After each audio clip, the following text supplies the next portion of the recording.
Assalamualaikum warahmatullahi wabarakatuh. Perkenalkan, nama saya Indah Prawansyah Malang, asal Nusa Tenggara Timur, program studi Perbankan Syariah semester 6. Di sini saya ingin membuat tugas video UTS akuntansi. Oke, baik. Nah, selanjutnya kita akan memasuki ayat dan hadis akuntansi.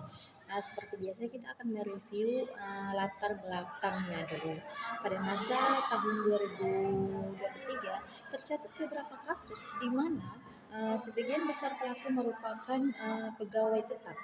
Dan pada Mei 2023 juga BSI juga mengalami gangguan operasional akibat serangan sibir yang berdampak pada layanan perbankan.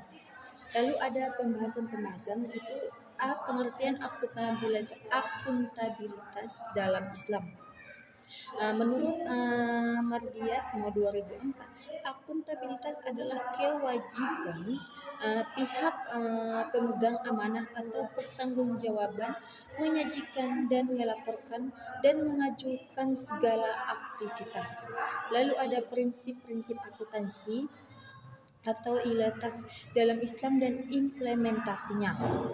Menurut pandangan Islam, prinsip moral dan etika yang diajarkan dalam Al-Quran dan hadis. Lalu ada kejujuran dan al-sidik. Di situ adalah salah satu nilai ketulusan, keadilan dan kejelasan dalam Quran surat Al-Mutaffifin ayat 1-3 tentang kejujuran. Lalu ada implementasi prinsip kejujuran dalam transaksi keuangan. Mencangkup beberapa aspek. Di situ ada pengumpulan informasi, pengelolaan harga, kejelasan syarat dan ketentuan transaksi, dan menghindari kebohongan. Di sini kita mulai dari sejarah pemikiran Islamic accounting. Jadi di sini sebelum saya masuk ke pembahasan, kita sedikit mereview latar belakangnya. Diketahui bahwa sebagian besar mahasiswa masih berada pada titik pemahaman dasar 45%, belum memahami mengenai sejarah perkembangan akuntansi Islam ini. Lalu di sini ada pembahasan yaitu pengertian akuntansi Islam syariah. Akuntansi syariah secara etismologi dapat dipahami oleh sebagian gabungan dua istilah utama, yaitu akuntansi dan syariah. Kata akuntansi berasal dari bahasa Inggris accounting, berarti dikenal sebagai istilah muhasabah. Lalu ada sejarah perkembangan pemikiran akuntansi Islam dan syariah. Lalu dasar utama telah tertanam kuat dalam Al-Quran, khususnya Al-Baqarah ayat 282 yang memerintahkan transaksi utang piutang secara jelas, benar, dan adil. Lalu ada beberapa versi akuntansi. Di situ ada pada masa Rasulullah. Pada masa Rasulullah menunjukkan bahwa meskipun belum terbentuk akuntansi seperti saat ini, praktik keuangan sudah memiliki dasar yang kuat. Lalu ada masa Khulafaur Rasyidin, merupakan periode yang sangat penting dalam perkembangan pemikiran praktik akuntansi Islam setelah wafatnya Nabi Muhammad SAW. Lalu ada masa dinasti Umayyah dan Abbasiyah.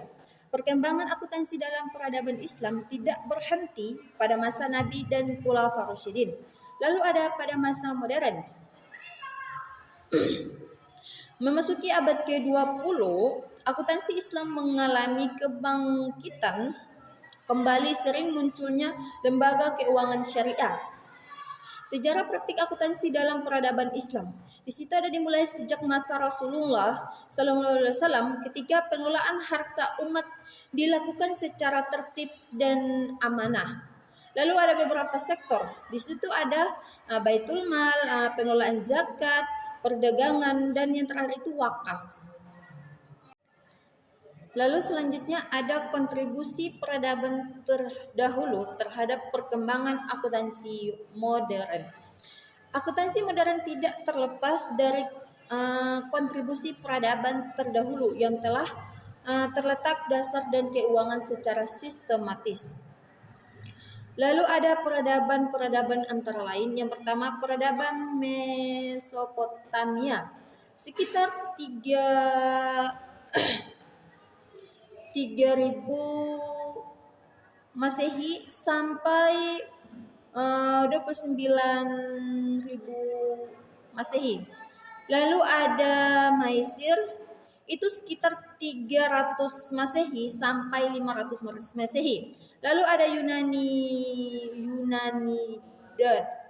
Yunani dan Romawi. Di situ ada sekitar 800 Masehi sampai 500 Masehi. Lalu ada peradaban Italia di situ sekitar 1300 Masehi dan 1600 Masehi. Lalu ada bentuk kontribusi peradaban Islam dalam kemajuan ilmu akuntansi. Perkembangan ilmu akuntansi baik dari segi konsep praktis maupun nilai-nilai yang mendasarinya. Lalu di sini ada framework atau kerangka Islamic Accounting. Jadi latar belakang itu selama periode 2020 sampai 2024 tingkat dominasi pendekatan konvensional berada pada kisaran 75 sampai 80%. Lalu sementara pendekatan syariah yang berbasis PSAK syariah hanya berada pada kisaran 20 sampai 25%. Meskipun terdapat tren peningkatan pada penerapan pendekatan syariah 20,0%. Lalu ada pada tahun 2020 menjadi 25,0% pada tahun 2024. Namun kesenjangan tersebut masih relatif lebar. Lalu di situ ada pembahasan Islamic Accounting. Di sini Islamic Accounting adalah akuntansi syariah menurut beberapa ahli memiliki makna yang tidak hanya terbatas pada pencatatan keuangan semata. Menurut Muhammad, Islamic Accounting adalah sistem akuntansi yang berfungsi sebagai alat pencatatan dan pelaporan keuangan. Lalu ada pengertian Islamic Accounting.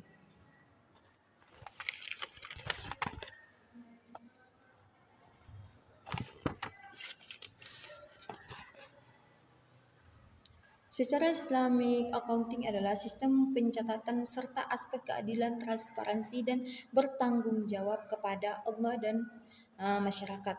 Lalu ada karakteristik Islamic Accounting. Di situ sistem ini lahir dari kerangka nilai yang berbeda. Secara mendasar bukan hanya mencatat transaksi tetapi siap mempertanggungjawab itu ditujukan. Lalu ada accounting high quality tinggi merupakan karakteristik yang mengurangi seluruh karakteristik lainnya. Lalu ada relevansi atau relevance. Akuntansi dikatakan relevan apabila mampu membantu pengguna dalam mengetahui kepatuhan lembaga kepada prinsip transaksi keuangan. Lalu ada keadilan reliability.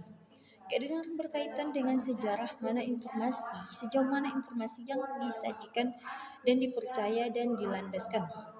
Lalu di situ dapat dibandingkan atau comparability. Dalam akuntansi syariah bersumber dari akuntansi dan hadir Al-Quran. Merupakan sumber hukum tertinggi dalam seluruh sistem akuntansi dan keuangan syariah. Lalu ada hadis Nabi Muhammad berfungsi sebagai penjelasan dan operation dari ketentuan Al-Quran. Lalu ada fatwa syariah merupakan jembatan antara prinsip normatif Islam dengan praktik keuangan kontemporer. Lalu ada landasan konseptual. Diperlukan kedasaran konseptual yang menjadi dasar pemikiran dalam pelaksanaan sistem akuntansi. Lalu ada tauhid, keimanan kepada Allah Subhanahu wa taala merupakan landasan utama dalam Islamic Accounting, bahwa seluruh aktivitas ekonomi harus dilandasi dari Allah. Keadilan atau al-adl memiliki tanggung jawab. Lalu ada transparansi dan keterbukaan informasi.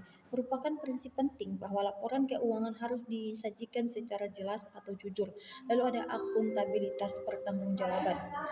Mengatakan bahwa keuangan harus dapat dipertanggungjawab. Lalu landasan operasional. Dalam akuntansi syariah merujuk pada teknik dan standar. Lalu ada standar akuntansi syariah. PSAK dan ISAK umum, standar akuntansi PSAK dan ISAK syariah, standar pendukung dan regulasi, standar internasional, detail teknik, pedoman pemerintah, pedoman industri, praktik dan referensi, konvensional pelaporan, dan buku teks, simpulan riset, dan pendapatan para ahli. Mungkin itu saja sekian dari saya terkait framework kerangka Islamic Accounting. Oke, baik. Jadi di sini kembali kepada Islamic Worldview and Islamic of Knowledge. Yang pertama itu latar belakangnya ya guys. Data menurut bahwa aset keuangan syariah Indonesia meningkat dari sekitar 1,801 triliun 2020 menjadi lebih dari 2,700 triliun 2024. Bahwa pertumbuhan kuantitatif belum diikuti oleh penguatan kualitas. Lalu di definisi worldview, di situ ada secara etimologis, istilah worldview berasal dari bahasa Jerman yang berarti pandangan tentang dunia atau cara seseorang memandang mayoritas secara menyeluruh. Lalu ada berbagai teori. Di situ ada James Wesar. Worldview merupakan seperangkat asumsi yang diyakini oleh individu mengenai hakikat realitas. Lalu ada Norma Algeriler dan William Watkins adalah kerangka praktik yang digunakan untuk memahami realitas. Lalu ada Syed Muhammad Ismail Raji, Arplans, Fatur Rahman, perbandingan antara World dan Islamic World sama-sama berfungsi sebagai kerangka dasar dalam memahami realitas. Di situ ada peradaban sumber pengetahuan, peradaban perdagangan terhadap realitas dan tujuan hidup manusia. Lalu ada hubungan antara Islam dan agama. Lalu ada definisi Islamizat of Knowledge. Merupakan salah satu gagasan penting dalam pemikiran Islam, Islamic of Knowledge menurut Ismail Razi. Islamic Knowledge menurut Syed Muhammad. Lalu ada ideal gagasan Al-Furiq dan Al-Atas terhadap kontribusi Islamic Award untuk perkembangan akuntansi syariah. Lalu ada Islamic Raji Al-Farugi. Lalu ada syarat Syed Muhammad Natut Al-Atas. Dan lalu selanjutnya ada hubungan Islamic World Knowledge dengan akuntansi syariah. Oke, baik. Jadi di sini ada standard setting of Islamic accounting. Jadi latar belakangnya itu berdasarkan data di atas dapat dilihat bahwa meski mengalami kenaikan masih terdapat sekitar 9% hingga 18% ketidaksesuaian yang terjadi. Lalu ada definisi dari standar setting dalam akuntansi Islam. Itu standar setting dalam akuntansi merupakan proses formal dalam merumuskan atau menetapkan serta menerbitkan standar akuntansi. Lalu ada proses standar setting dalam akuntansi Islam. Adalah proses pengusunan dan penetapan standar akuntansi berbasis syariah. Lalu ada tahap-tahap. Di situ ada identifikasi kebutuhan standar. Kebutuhan standar dilakukan dengan menganalisis kebutuhan dan perkembangan keuangan syariah. Lalu ada pembentukan expose draft atau ide. Sebagian rancangan awal standar, konsultasi pabrik dan uji kelayakan. Lalu ada untuk menguji kelayakan dan standar yang dirancang, revisi dan persetujuan dewan. Lalu ada melakukan revisi terhadap draft yang telah dipublikasi. Penerbitan dan monitoring, penetapan tanggal dan efektif pemberian lakukan. Institusi yang terlibat dalam penguatan standar setting yang memiliki peran berbeda namun saling melengkapi. Lalu ada Dewan Standar Akuntansi Syariah atau EAISDSAS, IAID merupakan lembaga yang secara khusus bertanggung jawab dalam menyusun standar akuntansi keuangan PSAK Syariah. Lalu ada terhadap seluruh lembaga keuangan. Dewan Syariah Nasional MUI atau DSN atau MUI memiliki fungsi sebagai fatwa atas produk-produk dan akad dalam lembaga keuangan syariah. Lalu ada instansi Islamic Financial Service Board IFSB.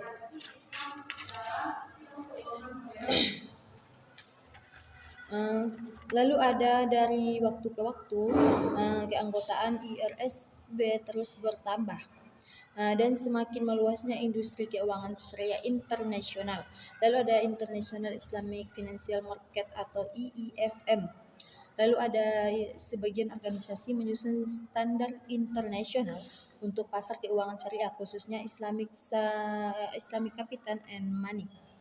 Accounting dan Auditing Organization for Islamic Financial Institutions AAOIFI. Sejak tahun 2004 dengan pengelolaan Bupati dan Gubernur, Bank Indonesia sebagai anggota Board of Trustees adopsi standar internasional dalam akuntansi Islam. Lalu ada menurut adanya konsensiasi standar akuntansi antar negara. Lembaga keuangan syariah tidak hanya disingkat domestik tetapi terlibat dalam investasi global. Lalu ada adopsi. Isu ada adopsi dasar accounting Auditing Organization of Islamic Financial Institutions AAOFI. Lalu financial auditing. Indonesia mengacu pada standar yang dikembangkan oleh AAOFI sebagai ajukan internasional dalam akuntansi syariah. Lalu ada bentuk adopsi. PSAK 101 pengajian laporan keuangan syariah. Lalu ada PSK 103 akuntansi murabah. Lalu ada akuntansi salam, istisna, mudharabah, musyarakah dan ijarah. Lalu ada transaksi asuransi syariah. Lalu ada adopsi dan internasional financial reporting standard atau IFSK melalui Ikatan Akuntansi Indonesia AIAI.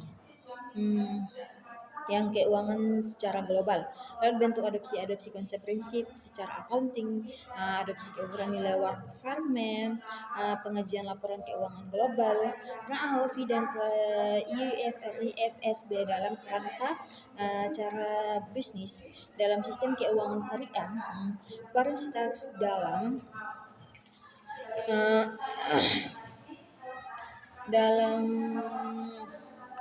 dalam perkuat core bisnis lembaga keuangan Islam. Peran AAOFI menciptakan keragaman akuntansi audit tata kelola. Peran FIFRS atau IASB meningkatkan transparansi, komprobability dan kompleksitas keuangan. Peran IFS dan kolaborasi FSB, dan setelah itu mencangkup kecukupan modal, manajemen risiko, pembiayaan tata kelola, serta pengawasan perbankan syariah. Mungkin itu saja pembahasan sekilas dari mata kuliah akuntansi saya. Sekian, terima kasih. Wassalamualaikum warahmatullahi wabarakatuh. I just had to let you know you're